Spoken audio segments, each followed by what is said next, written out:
La grande interview CNews Europe 1 avec Aurore Berger. Bonjour Aurore Berger. Bonjour. Merci d'être avec nous ce matin, ministre délégué chargé de l'égalité entre les femmes et les hommes et de la lutte contre les discriminations. On va parler de toute l'actualité. Évidemment, je voulais vous entendre déjà sur Sébastien Delogu, le député LFI qui est sorti de garde à vue cette nuit. Il est convoqué le 13 novembre prochain devant la justice pour outrage envers des policiers. Ce député est suspecté d'avoir tenté d'empêcher une opération de police dans son immeuble. Comment est-ce que vous jugez son comportement ? Sur le fond de l'affaire, vous imaginez bien que je n'ai pas à m'exprimer parce qu'il y a une enquête qui est ouverte. En revanche, ce que je constate de la part de la France Insoumise, que ce soit M. Delogu et bien d'autres, c'est qu'ils ont mis la violence au cœur d'une stratégie politique et d'une stratégie électorale. La violence est revendiquée comme manière de faire de la politique. On le voit dans les manières d'avoir des rapports de force, les appels à l'insurrection, la désobéissance civile à laquelle ils appellent. Donc, c'est une véritable stratégie électorale de la part de la France Insoumise. C'est une marque de fabrique chez LFI d'être anti-police ? En tout cas, ils ont participé de manière régulière à des manifestations où des slogans étaient scandés, des slogans qui déversent leur haine anti-police, oubliant d'ailleurs évidemment que ce sont les mêmes policiers qui viennent sécuriser les manifestations organisées par la France Insoumise. Donc malheureusement oui, c'est-à-dire qu'il y a une stratégie de la France Insoumise qui est de dresser des listes, les bons Français, les mauvais Français. On le voit aussi sur la question de l'antisémitisme malheureusement, avec ces fameuses listes de prétendus génocidaires, pour évidemment mieux mettre des cibles dans le dos des Français juifs ou de tout simplement ceux qui veulent combattre l'antisémitisme dans notre pays. Et donc oui, il y a une stratégie électorale. Et je pense qu'il faut reconnaître, ce ne sont pas des dérapages. À partir du moment où ces dérapages se multiplient et finalement sont quotidiens, c'est une stratégie électorale revendiquée et assumée. Aurore Berger, vous diriez que la France Insoumise est un parti dangereux ? Je dis que la France Insoumise, elle abîme la République. Je dis que la France Insoumise, c'est une maladie, je pense, pour la gauche française, qui devrait de manière définitive rompre avec la France Insoumise et avec tout type d'accord avec la France Insoumise. Ça a longtemps et souvent été promis. Ce serait bien que ce soit enfin et réellement le cas. Et je pense qu'il ne faut pas laisser la France Insoumise simplement bousiller notre pays, c'est-à-dire bousiller le contrat social, la cohésion sociale, dont on a particulièrement besoin aujourd'hui et accepter qu'elle fracture. Donc oui, il faut combattre et il faut battre la France Insoumise. Je voulais vous entendre sur ce qui s'est passé à Étampes, dans l'Essonne. Le domicile d'un maire adjoint a été souillé par des croix gammées. Vous avez certainement vu les images. On est en 2026. La croix gammée, c'est le symbole des nazis qui ont exterminé des millions de juifs. Quel est le message quand on dessine une croix gammée, ou deux croix gammées en l'occurrence, sur un mur ? Déjà, malheureusement, ce n'est pas la première fois a fortiori, le mur d'un élu. Ces phénomènes arrivent. On a eu les mêmes cas en Seine-Maritime. Là aussi, des croix gammées qui ont été taguées sur des murs, des élus de la République qui sont visés ou des établissements publics qui sont visés. Je pense qu'il faut être très clair, qu'il ne faut absolument rien laisser passer de manière systématique. Donc c'est la raison pour laquelle moi je fais systématiquement des signalements au procureur de la République pour venir aussi en soutien de celles et ceux qui sont attaqués et qui peuvent se sentir aussi souvent bien trop seuls face à l'antisémitisme et à la résurgence de l'antisémitisme. Et puis parce que je pense qu'on n'a pas le droit de banaliser la Shoah, de banaliser ces symboles. Quand on en revient à la France Insoumise, il faut se rendre compte quand même que dans les universités d'été de la France Insoumise, on en est à demander la dissolution du CRIF. Le CRIF est né dans l'après-Shoah. Voilà où on en est, d'un parti politique qui souhaite gouverner dans notre pays. Et donc je pense que oui, il y a une banalisation. Et le pire, c'est ce risque-là. Le risque de l'indifférence, le risque de la banalisation. Depuis le 7 octobre 2023, les actes antisémites ont explosé en France et restent à un niveau très élevé. 3 ans après, comment est-ce que vous expliquez que le gouvernement ne soit toujours pas parvenu à inverser cette courbe ? Alors, heureusement, aujourd'hui, on a quand même une décrue sur les actes antisémites. Mais oui, vous l'avez dit, vous avez raison. Malheureusement, on n'est pas revenu au niveau qu'on connaissait avant le 7 octobre 2023, donc avant les attentats terroristes perpétrés par le Hamas, où je le rappelle, et je le rappellerai à chaque fois, 51 Français ont été assassinés dans ces attentats. Donc on va continuer à se mobiliser, à la fois ce que je disais, ne rien céder, ne rien laisser passer, continuer à avancer sur la loi. C'est la loi que j'ai présentée en juillet dernier et sur laquelle l'ensemble du gouvernement est donc évidemment pleinement engagé, qui sera discutée dès cet automne, de manière justement à mieux caractériser l'antisémitisme, y compris celui que j'appelle l'antisémitisme d'atmosphère. Ces tags, ces crachats, de manière à ce que systématiquement la circonstance aggravante du fait de l'antisémitisme, du fait qu'on cible quelqu'un à raison de son identité réelle ou supposée, puisse être retenue et donc que les sanctions soient véritablement exemplaires. Vous dites vouloir mieux prendre en compte les petits délits racistes Oui. ou antisémites, comme ça, Oui. comme ces tags par exemple. Oui, parce que c'est Mais vous arrivez à exactement retrouver l'exemple les qui est auteurs souvent et à En les fait- condamner et à les mettre derrière les barreaux? Aujourd'hui, il faut comprendre que dans la loi, qui est un tag de cette nature-là ou un tag qui dirait la vie est belle, vous voyez, c'est caractérisé de la même manière. Oui. Parce qu'en fait, ce qu'on condamne, c'est le tag, pas ce qui est écrit. Pas le Évidemment, ça n'a pas la même signification, ça n'a pas le même impact quand un élu de la République ou n'importe quel citoyen se réveille en ayant une croix gammée sur son domicile, comme s'il était donc ciblé à raison de son identité, qu'elle soit supposée ou réelle d'ailleurs. Et donc évidemment, il faut qu'on puisse retenir cette qualification et donc il y a une circonstance aggravante, que la sanction ne soit pas de la même nature à partir du moment où ça relève de l'antisémitisme. La personne qui a dessiné ces croix gammées, elle mérite quoi exactement, selon vous? Eh bien, elle mérite non pas ce qui est prévu aujourd'hui, incarcération? c'est-à-dire une Elle mérite une contravention, incarcération? elle mérite une sanction qui peut aller évidemment jusqu'à une incarcération. Encore une fois, quand on cible quelqu'un, quand on veut faire peur, aujourd'hui on se retrouve dans une situation où on a des Français qui, à raison du fait qu'ils sont juifs, en viennent à avoir un doute sur leur avenir dans notre pays, ou se disent que leurs enfants peut-être n'auront plus d'avenir dans leur pays, notre pays. Personne ne devrait accepter ça. Il n'y a pas un Français qui devrait accepter l'idée que d'autres Français doutent de leur place et de leur avenir en France. Mais pour ça, ça veut dire un sursaut collectif, ça veut dire qu'il faut qu'on aille jusqu'au bout dans la loi, c'était exactement ce que je propose, et ça veut dire aussi qu'on ne doit rien laisser passer et briser aussi ce mur de l'indifférence qui parfois est trop important. Aurore Bergé, ministre déléguée chargée de l'égalité entre les femmes et les hommes et de la lutte contre les discriminations, avec nous ce matin. Je voulais vous entendre également sur Crépol. 3 ans après la mort de Thomas à Crépol, 16 ans, tué lors d'un bal. Le Figaro révèle ce matin le contenu des interrogatoires des 14 mises en cause. Et au-delà du débat sur le racisme anti-blanc, mais j'aimerais vous entendre aussi sur ce débat, mais il y a un débat dans le débat. Ces auditions révèlent une fracture plus profonde, puisque pour certains jeunes, pourtant nés en France, les Français, je dis bien entre guillemets, ce sont les autres. Qu'est-ce que ça vous inspire ? En fait, c'est exactement la fracture dont on parlait. Oui. C'est-à-dire que finalement, on en vient à considérer qu'on n'appartient pas tous au même pays, à la même nation, à la même histoire et donc à la capacité à être pleinement français dans notre pays. Et donc ça, c'est le risque, évidemment, qu'on a. Quand certains appellent à une nouvelle France, ils appellent finalement à cette fracturation du pays, comme si c'était inéluctable et comme si c'était même souhaitable finalement qu'il y ait plusieurs France qui se confrontent. De la même manière quand on appelle à petite France du côté de l'extrême droite, parce que finalement on en vient à dire que certains seraient moins français que d'autres. Nous, l'objectif, en tout cas de celles et ceux qui sont authentiquement républicains, c'est quoi ? C'est de garantir que chaque Français se sente pleinement français, dans ses droits comme dans ses devoirs. On ne peut pas accepter l'idée de la confrontation permanente, de la fracturation permanente, parce que sinon, qui aura encore envie de se dire qu'il appartient à ce pays ? Et donc ça, c'est une responsabilité qui est éminemment politique, évidemment. Et au-delà de ça, on aura ce débat qui est aussi un débat juridique sur les termes. Vous avez vu que entre les magistrats, d'ailleurs, ne sont pour l'instant pas pleinement d'accord. Les juges sur la disent que oui, il y a du racisme anti-blanc et le parquet ne veut pas en entendre sur le parler. racisme anti-blanc, donc on verra. Mais il existe le racisme anti-blanc, Aurore Bergé ? Oui, moi je l'ai déjà dit. Et je ne le dis pas pour faire plaisir parce que je suis sur votre plateau. Je le dis parce qu'à un moment, je pense qu'il faut juste voir ce qu'il y a à voir. Et voir ce qu'il y a à voir, c'est qu'il y a des racismes de nature différente qui entraînent des faits de nature différente. Il peut y avoir des discriminations parce qu'ici quelqu'un serait de telle ou telle couleur, de telle ou telle origine. Mais nier et refuser la qualification de racisme anti-blanc, je pense que ça ajoute juste, encore une fois, une forme de malaise, comme si on n'osait pas dire les termes et les mots et comme si on n'osait pas regarder en face la réalité. Et je pense qu'il faut non seulement la regarder en face, mais une fois qu'on l'a fait, il faut la combattre. Parce que c'est ça notre objectif, encore une fois. Aurore Bergé, vous avez travaillé tout l'été à la préparation d'une loi intégrale contre les violences faites aux femmes et aux enfants, avec l'objectif d'un examen à l'Assemblée et que ce texte, vous le présenterez à la mi-septembre. Déjà, les grandes lignes de ce texte. Déjà, loi intégrale, pourquoi ? Intégrale, ça veut dire à la fois les violences faites aux femmes et les violences faites aux enfants. Parce qu'il y a un continuum dans les violences. Et que notre objectif, c'est quoi ? C'est évidemment de pouvoir détecter, repérer et accompagner au plus tôt les enfants.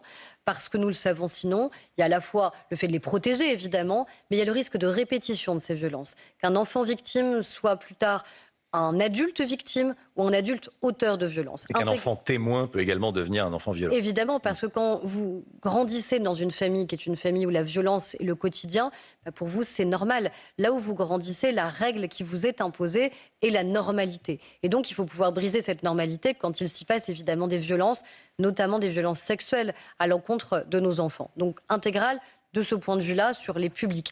Intégrale aussi parce que ce n'est pas uniquement un sujet police-justice. C'est un sujet de société, c'est un fait de société au regard du volume des violences qui sont aujourd'hui commises à l'encontre des femmes et à l'encontre des enfants, petites filles et petits garçons. Et donc ça veut dire mettre en mouvement toute la société, à la fois policiers, gendarmes, magistrats, professionnels de santé. Moi, je travaille avec tous les ordres professionnels en matière de santé pour qu'ils puissent mieux être formés, mieux détecter et donc mieux signaler aussi évidemment les violences qu'ils peuvent constater. Professionnels de l'éducation nationale, parce que oui, l'école a un rôle majeur à jouer, là aussi, sur la détection, le repérage et l'accompagnement. C'est ce qu'on va faire avec ce questionnaire de manière à pouvoir accompagner les enfants dans leur parole, dans leur libération, évidemment, de la parole. Donc il y a ce qui passe par la loi, et donc ce qui va être fait dans la loi et discuté à l'Assemblée nationale dès le 7 septembre prochain. Et puis il y a aussi ce qu'on peut faire sans la loi. Et c'est ce sur quoi moi je m'engage évidemment avec le gouvernement. Formation à 100%. 100% des policiers, des gendarmes, 100% des magistrats, 100% des professionnels au contact de nos enfants. Garantir que d'ici la fin de l'année, dans 100% des hôpitaux dotés d'un service d'urgence ou gynécologique, les femmes victimes de violences puissent immédiatement et sur place porter plainte pour ne pas avoir à se déplacer en commissariat ou en gendarmerie, pour vous donner un exemple concret.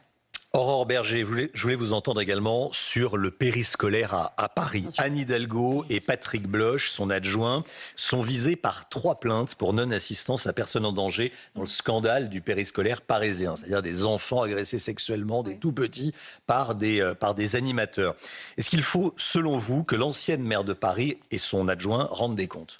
Je serais bien qu'elle s'en explique enfin. Alors, il y aura une procédure judiciaire. Donc là-dessus, je n'ai pas à m'exprimer sur la procédure judiciaire. Ce que je constate, c'est quoi ? C'est qu'on parle de dizaines d'enfants, de dizaines d'animateurs périscolaires dans la plus grande ville de France, celle qui est dotée des plus grands moyens et qui aurait donc dû mettre en place les plus grands outils de contrôle et de vérification pour savoir qui on recrute, ce qui se passe à l'intérieur des établissements scolaires, pour détecter, pour repérer, pour croire et accompagner la parole des enfants. Et ce qui est insupportable dans ce que les parents disent, parce que ces parents, ils ont accompagné la parole de leurs enfants, ils ont cru leurs enfants, ils ont eu raison de le faire, ils sont allés jusqu'à porter plainte, ils ont eu ce courage-là, ils sont même exprimés à visage découvert, et je veux rendre hommage à ces pères, à ces mères qui l'ont fait, et parce que c'est évidemment essentiel d'accompagner nos enfants, c'est que c'est un système qui a pu perdurer pendant des années, des animateurs qui ont été déplacés d'un établissement à un autre. On parle de principe de précaution matin, midi et soir. S'il y a bien un endroit où le principe de précaution devrait prévaloir, ce sont nos enfants. Les enfants, c'est ce qu'il y a de plus vulnérable, c'est ce qu'il y a de plus fragile. C'est les êtres que nous devons absolument et impérativement protéger. Et là, il y a une défaillance évidente sur la protection qu'on doit à nos enfants. Aurore Berger, comment vous qualifiez l'attitude d'Anne Hidalgo ? Silencieuse en tout cas, très silencieuse sur ce sujet. Trop silencieuse ? En fait, la qualification juridique, c'est pas à moi de le dire. Ça, ce seront les magistrats qui le diront. Mais je trouve étonnant qu'elle n'ait pas présenté d'excuses aux familles, qu'elle ne les ait pas, par exemple, toutes reçues. On parle encore une fois... Elle n'était pas à la hauteur. On parle encore une fois de familles et d'enfants qui ont vécu des attouchements sexuels, des violences sexuelles, et vous l'avez dit, des tout petits, des enfants en maternelle, des enfants à l'école primaire, des enfants dont nous savons, les médecins savent que c'est des années avec lesquelles ils vont devoir vivre avec des traumatismes pour les accompagner, pour parfois garantir qu'ils puissent sortir, évidemment, parce que heureusement, on arrive à sortir de ces traumatismes-là quand on est bien accompagné. Mais malheureusement, pendant des années, il y a un système qui a prévalu. Il faut garantir que plus jamais ce ne soit le cas. C'est aussi ce qu'on fait maintenant sur la vérification, évidemment, de tous les antécédents judiciaires de celles et ceux qui sont au contact des enfants. C'est aussi sortir de la précarisation, sans doute, de ces métiers-là, pour garantir que ce soit des personnes mieux qualifiées, évidemment, qui puissent être auprès de nos enfants, parce qu'il n'y a rien de plus important quand on confie son enfant, comme c'est mon cas en tant que mère, mais comme des millions de parents le matin, on veut pouvoir le faire en se disant que nos enfants sont en sécurité. Sont en sécurité. La première chose qu'on doit à nos enfants en tant que parents et en tant que société, c'est la sécurité. Aurore Berger, je voudrais vous entendre également sur ce qu'a dit Clémence Guettet, députée LFI, sur la famille traditionnelle qui serait survalorisée dans la société d'aujourd'hui, avec l'image du couple majoritairement hétérosexuel qui a des enfants. C'est une forme d'extrême droitisation de la société que de revenir à cette famille traditionnelle. Elle a fait référence à la France pétainiste. Qu'est-ce que ça vous inspire ? En fait, je ne comprends pas cette déclaration de guerre à la famille, en fait. On peut avoir envie de plaider pour l'amitié, puisqu'au départ, c'était le titre de son livre. Je me dis, bon, c'est intéressant, en effet, parce qu'il y a des formes nouvelles, sans doute, évidemment, qui peuvent exister. Mais est-ce qu'on a besoin en permanence de faire des déclarations de guerre ? Déclarer la guerre à des hommes et des femmes qui sont en couple et qui ont envie d'avoir des enfants. On est dans un moment qui devrait être alerté, un moment où il y a une décroissance en matière justement de natalité, parce qu'il y a des angoisses nouvelles, climatiques, parce qu'il y a des difficultés sur la garde d'enfants, sur le logement, parce qu'il y a des enjeux en matière de santé. Donc c'est plutôt ça qu'on devrait encourager. Comment on donne envie dans notre pays à plus d'hommes et de femmes de vouloir ensemble avoir un enfant, respecter aussi évidemment ceux qui n'en veulent pas. Mais je ne comprends pas pourquoi on déclarerait la guerre encore une fois aux familles. Je pense qu'au contraire, il faut bien mieux les accompagner aussi les familles les plus fragiles. Je pense aux familles monoparentales notamment, à ces mères seules qui doivent être encore mieux soutenues, ce qu'on a fait, les impayés de pension alimentaire. Mais non, moi je ne déclare pas la guerre aux familles, au contraire, j'ai plutôt envie de les accompagner et de les soutenir. 2027, Aurore Berger, Xavier Bertrand a déclaré sa candidature. Il y a déjà Édouard Philippe, Bruno Retailleau, Gabriel Attal, David Lisnard, tout ça pour ne parler que du centre. Vous n'avez pas encore déclaré qui vous soutiendrez ? Alors déjà, moi je déclare une chose avec constance, je crois, depuis plus d'1 an, c'est la nécessité d'arriver à se rassembler, d'arriver à s'unir, d'arriver à avoir un mode de sélection. Moi j'ai plaidé pendant des mois pour une primaire. On a refusé le principe d'une primaire, mais on y est. On est dans une primaire sauvage, où on se répond par presse interposée, par off, vous savez, dans les médias interposés. Et en général, ça finit mal. Une primaire sauvage, c'est-à-dire se dire qu'on choisirait le plus tard possible le meilleur ou la meilleure pour pouvoir représenter le bloc central, la droite et le centre, c'est le risque de l'échec. Et moi, je ne veux pas que notre pays soit en échec, parce que ce n'est pas uniquement l'échec d'un camp. La présidentielle en 2027, et c'est ça qu'il faut avoir en tête, il n'y a pas de filet de sécurité, il n'y a pas de possibilité de rattrapage. S'il n'y a aucun candidat de la droite ou du centre qualifié au second tour, ça veut dire qu'on prend le risque d'un pays où la France insoumise ou le Rassemblement national pourrait gagner le lendemain. Et moi, je ne veux pas de ça. Je ne veux pas d'un second tour où on laisserait uniquement le choix aux Français entre la France insoumise et le Rassemblement national. Le RN et la France insoumise au même niveau ? C'est des partis qui ont des histoires politiques qui sont différentes, mais c'est des partis qui, pour moi, sont dangereux pour le pays, pour des raisons de nature différente. Regardez le débat économique qu'on a eu hier. On a vu que toutes les promesses qui avaient été faites par le Rassemblement national pendant des mois, et notamment à l'époque par Jordan Bardella, qui pensait être candidat à la présidentielle, se sont envolées en quelques minutes de grand oral de Madame Le Pen, qui à nouveau est revenue sur une retraite à 60 ou 62 ans, infinançable, alors que tout le monde sait qu'il va falloir travailler. Il peut y avoir un débat sur l'économie, mais sur des valeurs comme celle Est-ce que c'est pas essentiel dont on parlait au début de cet entretien, l'antisémitisme, le racisme. Il n'y a pas de signe égalité entre le RN et la France insoumise. Ce qu'a réussi la France insoumise, c'est d'arriver à faire passer le Rassemblement national comme étant un parti acceptable. Parce qu'à force d'être un parti aussi brutal dans la vie politique, à force d'être un parti qui a attisé l'antisémitisme, qui a fait de l'antisémitisme une stratégie électorale, ils ont réussi à créer un écran de fumée très confortable pour le Rassemblement national. Et puis d'ailleurs, on ne prend pas les éléments à la carte. Un programme, c'est une cohérence globale. Et hier, quand on fait le grand oral sur les questions économiques, désolé pour moi, d'être inquiète pour l'avenir de ceux qui sont à la retraite aujourd'hui, dont les retraites ne seraient plus financées, d'être inquiète pour nos enfants qui risqueraient à nouveau d'avoir un chômage de masse, d'être inquiète pour les taux d'intérêt de notre pays et la crédibilité de notre pays, si on s'engage dans une voie où à la fin il y aura plus d'impôts, plus de dépenses publiques et moins de travail. Et ça, malheureusement, LFI et RN, même combat en la matière. Aurore Berger, vous pourriez être candidate ? Moi, ce que je dis, c'est que je m'exprimerai en temps voulu. Et temps voulu, c'est le moment que j'aurais choisi. Et par contre, que d'abord, je vais continuer à travailler. C'est une possibilité moi, ce que vous écartez pas. Moi, ce que je dis depuis le début, c'est déjà qu'il faut travailler. Il faut arrêter de penser qu'on va mettre le pays à l'arrêt pendant 8 mois. On va dire quoi aux Français ? Écoutez, pendant 8 mois, il ne se passera plus rien. On va plus s'occuper de vous. On va s'occuper que de nous, que de nos petites personnes, que de nos petites candidatures, que de nos petites idées. Et puis on verra, à l'issue de la présidentielle, à l'issue des législatives, si à nouveau on a le temps de s'occuper des Français. Non. On est aujourd'hui, en tout cas moi j'y suis, nous sommes un certain nombre de responsabilités, donc ce serait bien qu'on continue à prouver, à démontrer qu'on peut être utile en étant en responsabilité. On a un budget à préparer et à présenter. À la France. En tout cas, j'essaie de l'être. Ouais. J'essaie de l'être sur donc des combats. Donc vous pourriez être candidate à l'élection présidentielle. J'essaie d'être utile sur des combats qui me semblent nécessaires, des combats de valeurs sur lesquels j'ai jamais varié, sur les combats républicains. Et je crois qu'on a besoin de plus de République dans notre pays.